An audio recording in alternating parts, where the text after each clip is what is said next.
Hi guys, welcome back to my channel. In today's video, I'm going to teach you how to make the very simple, easy YouTube intro. Para sa inyo ito, hope meron kayong matutunan and I'm trying my best na simple lang talaga. Okay?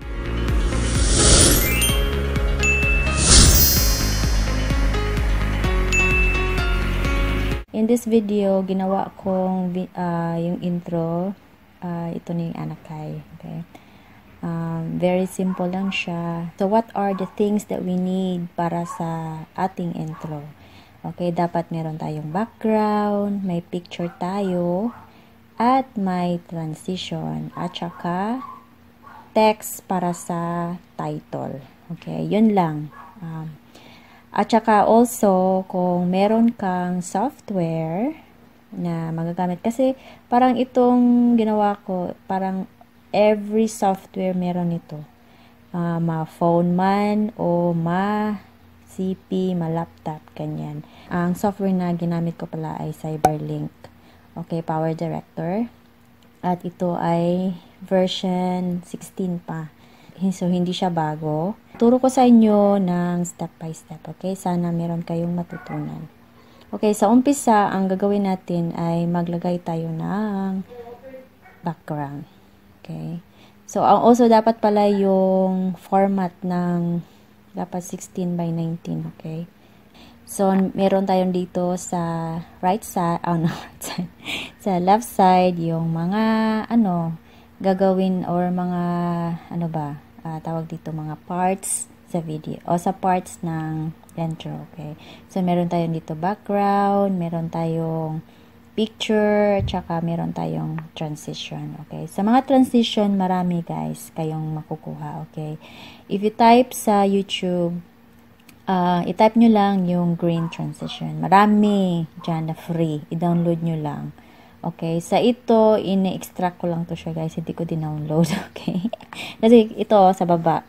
Kita nyo itong baba na to, screen recorder. Kasi sa nabili ko na license, meron siya nito. Kaya ito yung ginamit ko. But for, to credit naman sa mga gumawa ng mga screen transition or yung mga green screen, dapat na i-follow nyo yung mga, nila guys, policy ha, para hindi kayo magka-copyright.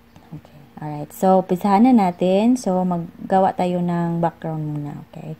Sa software ko, dito sa bandang taas, here, under Capture, Edit, Produce, at saka Create this, meron siyang media content dito. Okay, so, we will go to color board.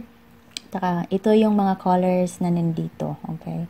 So, pili ka lang. Ang gusto ko ay, since ginawa na natin ito, yung blue. Okay? So, dito sa baba, tapos ko na siya, ha? I-reveal ko na kasi hinide ko lang siya para easy na sa akin sa pagtuturo ba. Alright, yan. So, yan na yan ang ating background. Wala siyang mga animation kasi gusto ko, very simple lang kasi gusto ko para sa mga beginner. Okay, next is hanap tayo ng green transition. Balik tayo sa media content ha, para makita natin yung mga transition. So, yung napili kong transition, ito guys. Okay? Dito sa, we have video 1, tapos dito video 2. Dito sa, i-reveal ko siya para makita nyo. Okay. Yan ang, natin. At saka i-play ko siya para makita nyo kung ano yung transition na napili ko. Yan. Yan. Diba? Para siyang yung, wait. Wait. So, lang siya? Para siyang, diba dito, wave lang siya. Oh, very simple. Parang slide slanting transition lang yung pinili ko. Diba? Okay, let's repeat it again para makita nyo. Okay? Very simple lang siya, o ganyan. So, sa how did I do this, guys? Kasi yung original transition nito talaga is, papakita ko sa inyo ano ba siya. Okay, dito. Alright, so dito, kung hindi ko siya pa na-edit, ito yung ginawa natin, no? Chroma key. Okay, so sa ano nito, kung i-uncheck ko siya, ito yung original niya. Okay, let's run it para makita nyo kung ano talaga yung itsura sa transition na napili ko. Green lang siya, tsaka blue. Okay, tapos kukunin natin yung green kasi para siya magbi-blend sa ating background na blue.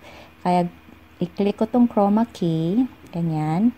Tapos itong pin na color button, ano siya, parang mag-identify kasi napili ko na siya. Let's just try it differently, okay, para makita nyo. Let's see, black lang sana, black.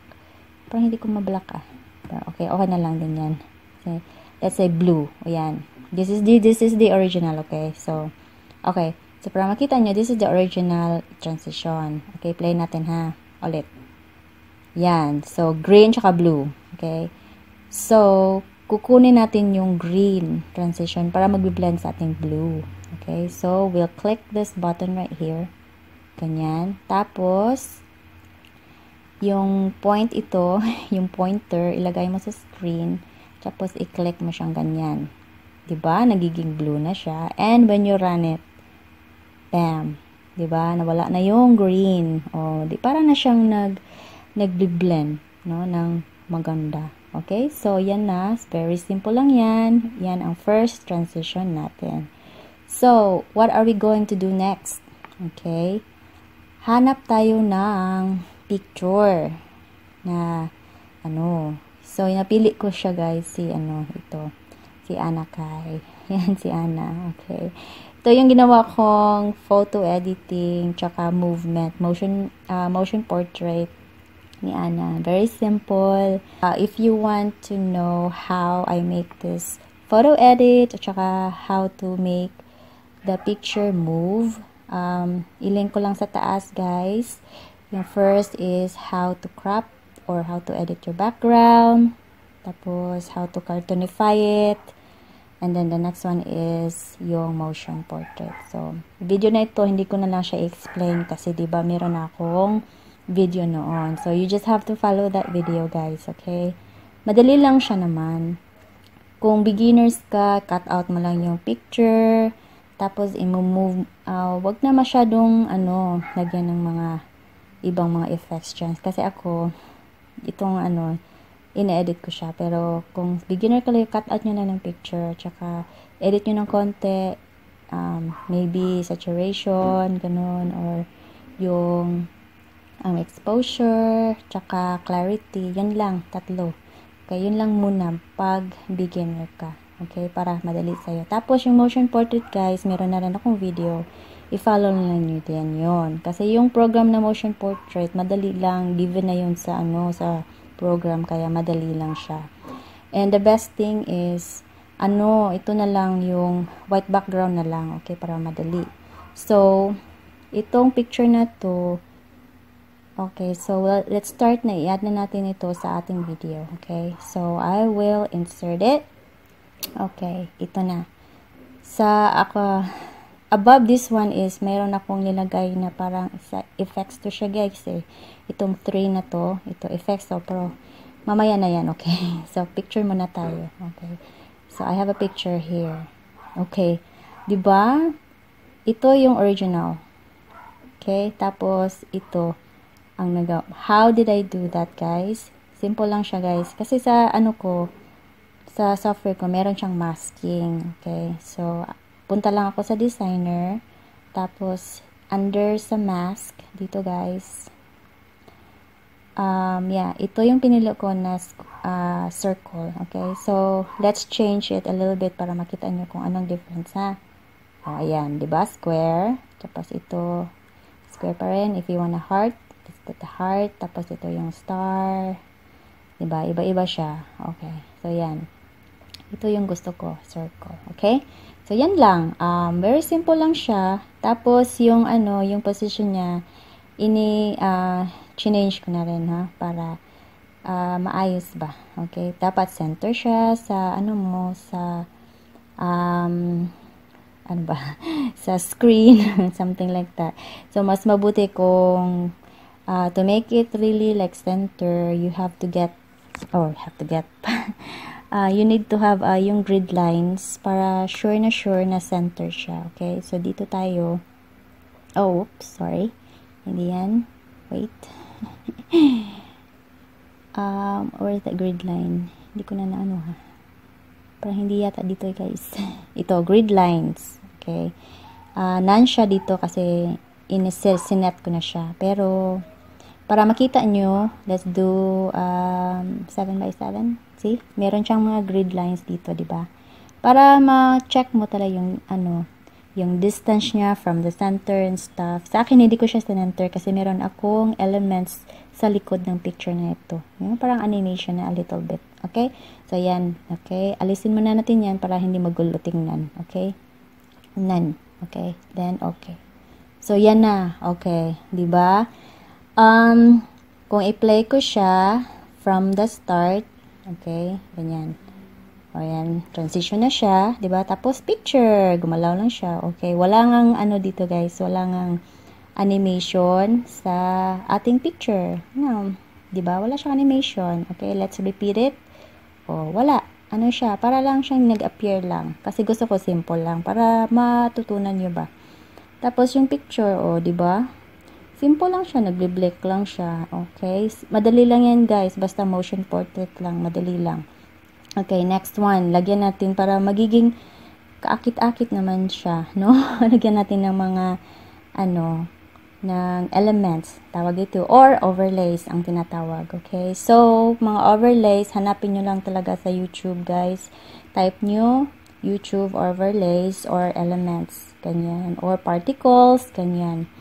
At sa akin, humanap ako ng elements for title para simple and easy for us. Okay. So, ayan. Dito, sa na to, dito ko siya kinuha. Basta hanapin nyo lang. Basta title animation, ganyan. Okay. Ito yung napili ko. Okay. So, i-reveal ko na sa inyo kung ano yon. Okay. Ito siya. And then, i-play ko ha. So, ayan. Oops, sorry. Hindi yan. Nagkamali. Okay. Play natin. Yan. Kita nyo?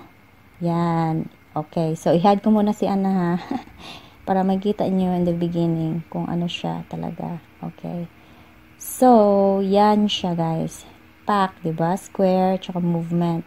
Ano yan guys? Free lang yan siya. Okay, free. Yan. So, wala ka na ng problema. Ilagay mo lang siya. Okay. Tapos, ito, dapat center sana to, pero meron tayong picture ni Ana sa taas, kaya ginawa ko siya, minove ko siya ng konti sa baba. Kasi dito yung white na portion, dito natin ilalagay yung title. O diba, given na, hindi ka na mag-animate ng whatever, kasi given na siya. Tapos i-reveal natin si Ana, okay, kung ano yung itsura niya. O, diba? O, pack. O, diba?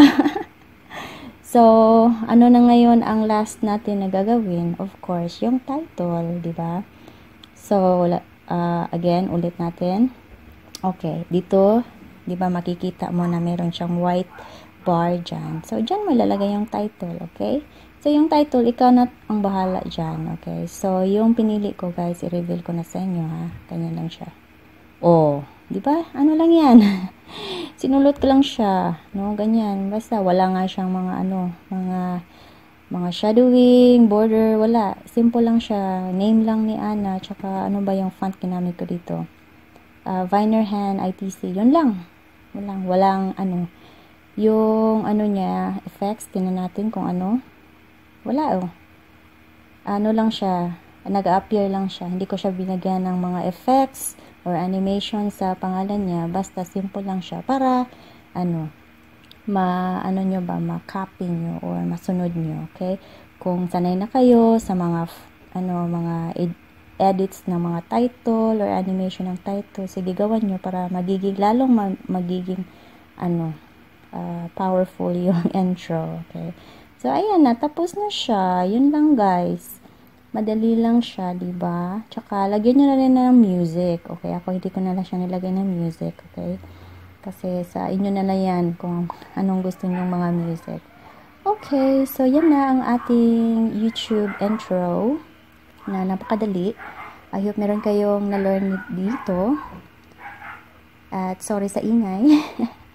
At sa muli guys, till next time, I hope you like this video. And for more editing tutorials like this, comment down below. And if you haven't subscribed, please subscribe. Till my next video. Bye!